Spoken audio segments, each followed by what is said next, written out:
What's up, everyone? So I was posting one video on my channel, The Financial Frontier, and I wanted to discuss with you about A/B testing.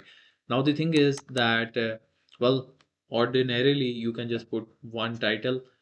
Usually we put one title and just let it go. But the thing is, now we have the option of A/B testing. You see this feature? This is gonna come in very handy. I'll tell you why.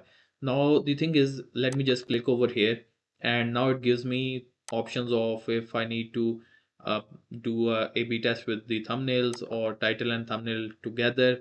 So it will tell me if a certain title or all a certain combination is working well. So right now I'll just go with the title only, and I have like a few uh, titles that I can use. So let me just put the next title over here.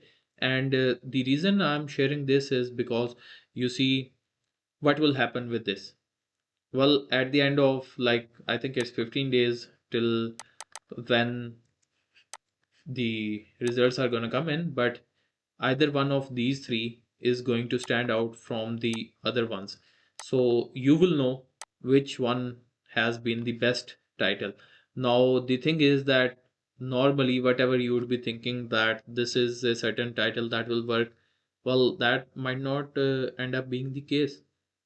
With this, you have three options, and definitely you are gonna have the winner, the runner up, and the one in the third place.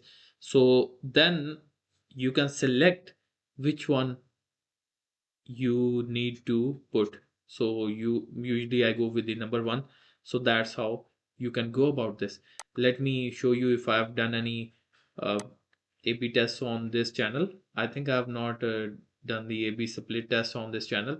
But anyways, the thing is that you can do this, and this is gonna improve your YouTube game.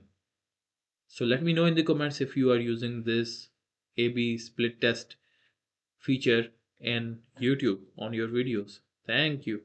Stay blessed.